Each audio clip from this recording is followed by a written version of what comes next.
I collapsed and needed emergency surgery.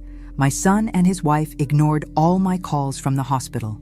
1 week later, I came home to find a sold sign in our house, my stuff in boxes on the street, with a note, "Handle it." So I cut contact. A year later, when they learned how much I was worth on national TV, 99 plus missed calls. If you're watching this, subscribe and let me know where you're watching from. I desperately tried to reach my phone as the pain in my abdomen was like a hot poker twisting through my intestines. At 63, I'd had health scares before, but this was terrifying. My fingers managed to dial 911. "Emergency services, what's your emergency?" The voice seemed miles away as black spots danced across my vision. "I think my appendix burst," I gasped. "I can't stand up." The paramedics arrived quickly. As they loaded me onto the stretcher, I grabbed my phone. "My son," I mumbled. "Need to call my son." Timothy had been my rock since Robert passed 5 years ago. He and Jessica lived just 20 minutes away in the suburban home I'd helped them buy with nearly half of Robert's life insurance money. "Timothy," I whispered as the call connected, sirens wailing overhead. "I'm being taken to Memorial Hospital. Emergency surgery, they think." The pain made complete sentences impossible. "Mom." "What?" "I can barely hear you." He sounded distracted, glasses clinking in the background. "We're at the Petersons' dinner party." "Can this wait until morning?" Before I could respond, pain crashed over me and I cried out, dropping the phone. The last thing I remember was the paramedic saying something about sepsis. I woke 3 days later in recovery. The surgeon told me I'd been lucky. Another hour and the infection might have been fatal. Through the fog of medication, I reached for my phone. No messages, no missed calls. "Did my son visit?" I asked the nurse. "Timothy Blake?" She checked my chart and shook her head. "No visitors recorded. We can call him if you'd like." Over the next 4 days, I called Timothy 17 times. Each call went to voicemail. I left messages, first worried, then confused, finally angry. Jessica's phone just rang endlessly. "They're probably busy," I told myself, but the knot in my stomach had nothing to do with my incision. On my 7th day in the hospital, Dr. Kaplan signed my discharge papers. "You'll need help at home for at least a week," she warned. "No lifting, limited movement, someone to change your dressings." "My son will help," I lied, forcing a smile. I took a taxi home. As we turned onto Maple Street, something looked different about my house. The modest ranch where I'd lived for 30 years, raised Timothy, built a life with Robert. Then I saw it, a sold sign planted firmly in my front yard. The taxi driver noticed my shock. "You okay, ma'am?" I couldn't answer, fixated on the cardboard boxes stacked along my porch. My belongings, photos, clothes, kitchen items, all packed up. But I wasn't moving. At least I hadn't planned to. With shaking hands, I paid the driver and slowly made my way to the porch, each step sending pain through my abdomen. Taped to the top box was a white envelope with "Mom" scrawled across it in Timothy's handwriting. The note inside was brief. "Mom, we sold the house. New owners take possession next week. These are your personal items. Jessica packed what she thought you'd want. The rest is being donated. We found you an assisted living facility. Handle the details yourself. You always wanted independence. Timothy." The world tilted sideways. I grabbed the railing to steady myself. The surgical pain nothing compared to the agony tearing through my heart. My son had sold my home while I was fighting for my life. Inside, the house was half empty. The living room furniture was gone. So was the dining set Robert had refinished for our 20th anniversary. My bedroom was stripped bare except for my mattress on the floor. In the kitchen, I found Jessica's designer coffee mug in the sink from her last visit. Next to it was a business card for Golden Sunset Assisted Living. The monthly cost was more than my entire Social Security check. My hands trembled as I dialed Timothy. This time, he answered on the second ring. "Mom, you're out of the hospital." "Timothy Blake, what have you done?" My voice was barely a whisper. "What needed to be done?" he replied, maddeningly calm. "Dad's been gone 5 years. That house is too much for you. You fell, Mom. You could have died alone in that kitchen. So you sold my house without my knowledge? While I was in surgery?" "It's our house too," Timothy said. "Dad left it to both of us." That wasn't true. Robert had left the house to me, But I'd added Timothy to the deed years ago to avoid probate issues when I eventually passed. A decision I now deeply regretted. "Where am I supposed to go?" I demanded. "That assisted living place costs $3,800 a month. I can't afford that." "We'll help with the difference," Jessica chimed in, clearly listening on another phone. "Besides, Mom, you have that annuity from Dad's insurance, and we've been paying your property taxes for years." Another lie. I'd paid every bill myself, plus helped them with their mortgage when Timothy was between jobs. But arguing felt pointless. "I need to rest," I said finally. "I just had major surgery." "Of course," Timothy replied, softening slightly. "The facility expects you Monday. I'll text you the address." I hung up without saying goodbye and did something I hadn't done since Robert's funeral. I sank to the floor and sobbed until my incision throbbed in protest. When the tears stopped, something else took their place. Cold, clear determination. I might be 63, recovering from surgery and apparently homeless, but I was still Martha Blake. And Martha Blake wasn't going down without a fight. I spent that night on my mattress on the floor, pain medication making me drift in and out of consciousness as I formed a plan. By morning, determination had hardened into resolve. First, I called my oldest friend, Eleanor, who lived an hour away in Westfield. After hearing my story, punctuated by colorful curses I hadn't used since my teaching days, she didn't hesitate. "Pack whatever you can fit in a suitcase, Martha. You're staying with me until you figure this out." Next, I called Walter Montgomery, my financial advisor for the past decade. Walter had helped me invest the other half of Robert's life insurance, the half Timothy didn't know about. "Mrs. Blake," Walter said after I explained my situation, "we should meet in person. How about tomorrow morning?" By afternoon, Eleanor had arrived in her sensible Volvo, face flushed with indignation. "I can't believe Timothy would do this," she fumed, helping me into her car. "After everything you've done for that boy." I winced from both physical and emotional pain. "People change, Ellie. Apparently my son is not the man I thought I raised." Eleanor insisted I take her guest bedroom. She changed my dressings, administered my medication, and didn't comment when she found me crying at 3 a.m. The next morning, Walter met us at a small coffee shop. He was in his 70s, with kind eyes that had seen too many elderly clients taken advantage of by family. "Martha," he said, setting a folder on the table, "I've reviewed your finances. The investment portfolio we set up with Robert's insurance money has performed exceptionally well. With the annuity and your Social Security, you have options." He slid a statement across the table. I stared at the number, then looked up in shock. "This can't be right." Walter smiled.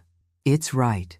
Robert was smart about those technology stocks, and you were wise to reinvest the dividends. You're not wealthy by New York standards, but you're comfortable enough to have choices." For the first time since seeing that sold sign, I felt hope. "What about the house?" I asked. Walter's expression darkened. "That's more complicated. Since Timothy is on the deed, he technically had the right to sell. But," he added, seeing my face fall, "there might be legal questions about selling without your consent, especially while you were incapacitated. I've contacted a friend at Wilson and Prattley. They specialize in elder law." Elder law. The phrase made me wince. I was 63, hardly ancient, though in that moment I felt 100 years old. "What do you recommend?" Eleanor asked. Walter closed the folder. "First, secure your finances. Move your investments to accounts only you can access. Second, get legal advice about the house sale. Third," he paused, meeting my eyes, "decide what kind of relationship you want with your son going forward." That last question haunted me as Eleanor drove us back. What kind of relationship did I want with a son who would sell my home while I was in emergency surgery? Who would pack my life into boxes and leave them on the porch with a note that said, "Handle it"? My phone buzzed with a text from Timothy. "Facility address, 1782 Pinewood Lane, Monday, 9 a.m. We've paid the first month's deposit." I showed Eleanor, my hand shaking with anger. "What are you going to do?" she asked quietly. I closed my eyes, hearing Robert's voice. "Never make big decisions when you're angry, Martha. Sleep on it. The right answer will come." "I'm going to rest," I said finally, "and then I'm going to make some calls." By Sunday night, I had my answer. Monday morning came, and I didn't show up at Golden Sunset Assisted Living. Instead, I sat in the office of Patricia Wilson, elder law attorney, signing papers that would change everything. "You're absolutely sure about this, Mrs. Blake?" Patricia Wilson asked, studying me over rimless glasses. "Completely sure," I replied, signing the last document with a flourish. It had been 3 weeks since my hospital discharge. My incision was healing, and the fog of betrayal had cleared enough for strategic thinking. With Patricia's help, I'd filed a complaint about the house sale, though we both knew it might be an uphill battle given Timothy's name on the deed. More importantly, I'd restructured my finances. New accounts were opened, old ones closed. My investments were moved into a living trust with ironclad provisions. My will was updated, removing Timothy as executor and primary beneficiary. "The paperwork to contest the house sale has been filed," Patricia said, organizing the documents. "But these cases take time, and given the joint ownership, we may need to settle for financial compensation rather than recovering the property." I nodded, feeling loss as I thought about my home. The garden where Robert and I spent Sunday afternoons. The kitchen where I taught Timothy to bake cookies. The living room where we'd celebrated 30 Christmas mornings. "I understand," I said. "At this point, I'm more concerned with securing my future than fighting over the past." Patricia smiled. "A healthy attitude. Now, about your living situation. Have you decided?" After careful consideration and multiple conversations with Walter, I'd made a surprising decision. "I'm moving to Florida," I announced. "Eleanor has a cousin in Naples with a small guest house for rent. It's affordable, close to the beach, and," I smiled ruefully, "very far from Connecticut." "And your son?" The question hung between us. Timothy had called 17 times in the past week, the exact number of times I'd called him from the hospital. I hadn't answered once. Jessica had sent increasingly frantic texts about the assisted living facility holding their deposit. Those went unanswered too. "My son made his choice," I said, surprised by how steady my voice sounded. "He chose to treat me as a burden, an inconvenience to be managed rather than a person to be respected. Now I'm making my choice." Patricia nodded, understanding in her eyes. "Complete separation, then?" "For now. Perhaps forever. I haven't decided." As I left the law office, the weight of that decision pressed on me. I'd carried Timothy inside me for 9 months. I'd nursed him through chickenpox and heartbreaks, celebrated his triumphs, consoled his failures. I'd been mother, father, and friend after Robert died, and now I was walking away. Was it right? I wasn't sure, but it was the only decision that preserved my dignity and self-respect. Eleanor was waiting in the car with a paper bag from our favorite bakery. "How'd it go?" "It's done," I said simply. "All of it." She handed me a warm cinnamon roll. "Martha Blake, you are the strongest person I know." I laughed, though it sounded more like a sob. "I don't feel strong, Ellie. I feel broken." "Broken things can be mended," she replied, squeezing my hand. "Sometimes they end up stronger at the broken places." 2 days later, I boarded a plane to Florida with 2 suitcases and a canvas bag containing the only photo albums I'd saved from the porch boxes. As the plane lifted off, I felt a mixture of grief and liberation. I was leaving behind a lifetime of memories, but also the weight of expectations that had slowly crushed me. Timothy tried calling once more before boarding. I sent it to voicemail, then listened as we reached cruising altitude. "Mom, this is ridiculous. Where are you? The assisted living place is threatening to sue us for breach of contract. Call me so we can sort this out like adults." Like adults. The irony wasn't lost on me. I deleted the message, turned off my phone, and closed my eyes. For the first time in weeks, I slept without dreaming of empty houses and cardboard boxes. Naples, Florida welcomed me with sunshine and warm air. Eleanor's cousin Marge turned out to be a spirited 70-year-old widow with a penchant for margaritas and strong opinions. "Martha, you look like you need vitamin D and a stiff drink," she announced when I arrived. "The guest house is ready, but first, happy hour on the lanai." The guest house was a charming converted garage with a kitchenette, bathroom, and small covered patio overlooking Marge's lush garden. At $800 a month, including utilities, it was a steal, and light years from the sterile facility Timothy had selected. "It's perfect," I told Marge, setting down my suitcases. "It's small," she corrected, "but it'll do until you figure out your next move. Now come have that drink before the ice melts." Over the next 2 months, I settled into a healing routine.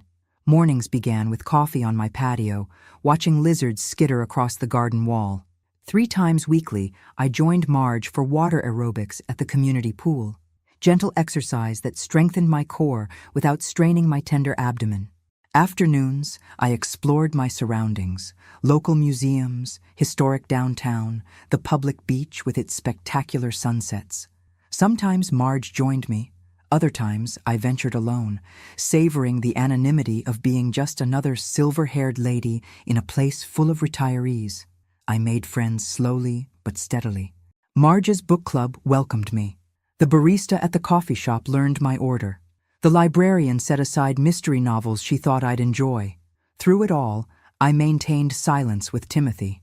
He called for the first month, each voicemail more frustrated than the last. Then the calls tapered off, replaced by occasional texts, ranging from angry, real mature mom ignoring your only child, to manipulative, Jessica and I are worried about you, to coldly practical, house sale finalized, your share of proceeds is in escrow. I saved the messages, but never responded. Patricia kept me updated on the legal situation. Our complaint was complicated by the joint ownership. The best outcome we could hope for was a fair distribution of the proceeds, which Timothy was apparently holding in escrow. My new life was taking shape, but the wound of Timothy's betrayal remained raw. Some nights I still woke in tears, reaching for the phone before remembering why I couldn't call him. On those nights, I'd make tea and sit on my patio, looking at the stars and wondering how the child I'd raised with such love had become a stranger. 4 months after arriving in Naples, I received an unexpected email from Barbara Chen, a producer at a national morning show. She was working on a series about financial independence for women over 60 and had been given my name by Patricia. Your story of reclaiming your autonomy after your son's actions is exactly the kind of empowering narrative we're seeking, Barbara wrote. Would you be willing to discuss your experience on camera? We would respect any privacy boundaries you wish to set. My first instinct was to decline. I'd never sought the spotlight, and discussing family troubles on television made my stomach clench. But something about the phrase empowering narrative stayed with me. Was that what I was doing? Empowering myself? It hadn't felt that way in the hospital or when I saw those boxes. It had felt like surviving, scrambling to stay afloat when the ground disappeared beneath my feet. But looking back at my decisions, refusing the assisted living facility, restructuring my finances, moving to Florida, I could see the thread of agency running through them. I hadn't just reacted. I'd responded by reclaiming control over my life. After sleeping on it, I wrote back agreeing to an initial call. That conversation led to another, and eventually to an agreement. I would appear on the show to discuss financial independence for older women, using elements of my experience without naming Timothy directly. The segment was scheduled to air in 2 weeks, almost exactly 1 year after my emergency surgery and the discovery of the sold sign. Are you nervous? Marge asked the evening before I flew to New York for taping. We sat on her lanai, watching the sunset paint the sky in shades of orange and pink. Not nervous exactly, I said finally. More resolved, like I'm turning a page. Marge nodded, understanding in her weathered face. Good for you, Martha. Not everyone gets a second chapter. Might as well make it a page-turner. The next morning, I boarded a plane to New York with a suitcase containing a new outfit Marge had insisted I buy. A coral blazer over a cream shell, paired with navy slacks and comfortable but stylish flats. You look like a woman who has her act together, Marge had declared. For the first time in a very long time, I felt like that woman too. The television studio was smaller than expected, but bustling with activity. Barbara Chen, a petite woman with an elegant bob, greeted me warmly. Martha, thank you for coming. We're pleased to have you for our Reinvention at Any Age series. She introduced me to Sophia Martinez, who would conduct the interview, then a flurry of production assistants, makeup artists, and sound technicians whisked me away. Soon I was in a chair where a young man named Paolo worked what he called camera-ready magic on my face and hair. We're not changing you, he assured me, seeing my expression. Just enhancing what's already there. The transformation was subtle but effective. I looked like myself, just more polished, like the professional educator I'd been for 40 years before retirement. The interview itself passed in a blur of bright lights and careful questions. Sophia skillfully drew out my story without sensationalizing it. "So you found yourself suddenly facing a major life change, not of your choosing," she prompted. "Exactly," I replied.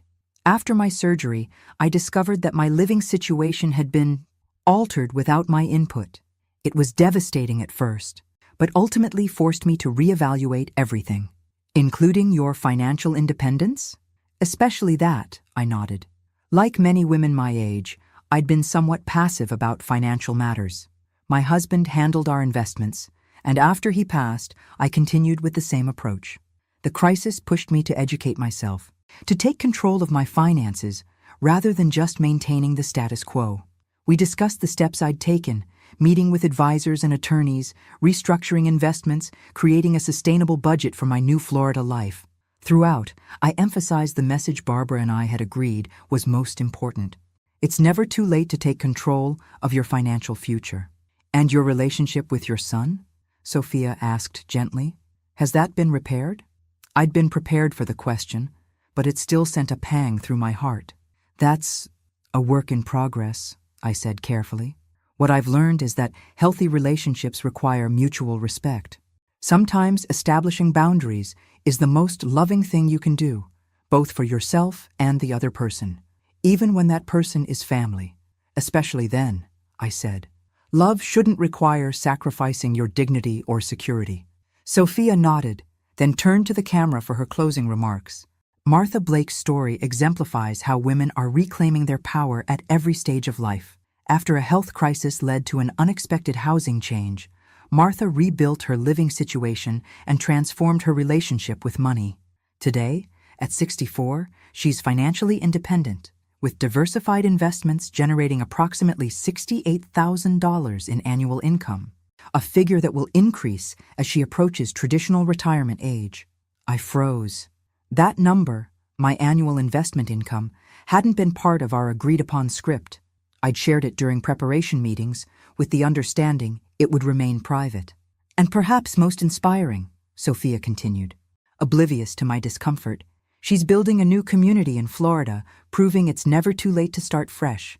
Martha, thank you for sharing your journey." The red light on the camera blinked off, and I exhaled slowly. Before I could speak to Barbara about the financial disclosure, I was whisked offset for photos. "You were wonderful," Barbara assured me, appearing at my elbow as a production assistant removed my microphone. "So authentic and relatable." "The income figure wasn't supposed to be mentioned," I said quietly. Barbara looked embarrassed. "I know, and I apologize." Sophia went off script. "We can edit it out of the online version if you prefer." But it was too late for the live broadcast. My annual income, significantly more than Timothy and Jessica probably suspected, had just been announced to millions of viewers. Back in my hotel room that evening, I tried to shake off my unease. What did it matter if Timothy knew about my finances now? Our relationship was already fractured beyond repair.